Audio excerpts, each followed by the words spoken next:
Yo mga kaboltok, eto na ang balitang yumanig sa buong NBA community. Ang Los Angeles Lakers, yung team na kalalabas lamang sa playoffs ay may pinaplano raw na sobrang lakas. Isipin mo mga kaboltok, LeBron James, Luka Doncic at Giannis Antetokounmpo sa iisang team.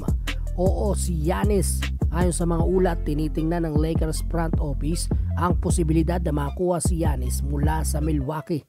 Plano nilang buuin ang isang super team kasama si LBJ at si Luka, isang trio na posibleng baguhin ang buong landscape ng NBA. Pero siyempre, hindi ito basta-basta mga kaboltok. May kontrata pa si Giannis sa Bucks at siguradong malalaking pyesa ang kailangang isakripisyo para lamang mangyari ito. Pero ito ang edge ng Lakers.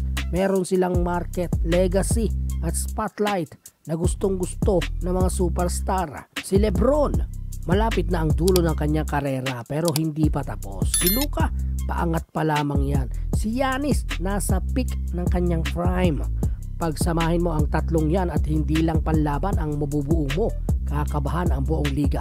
Maaga pa para sabihing sigurado ito mga idol, pero sa Lakers ang mga usapan kadalasan nagiging blockbuster na balita.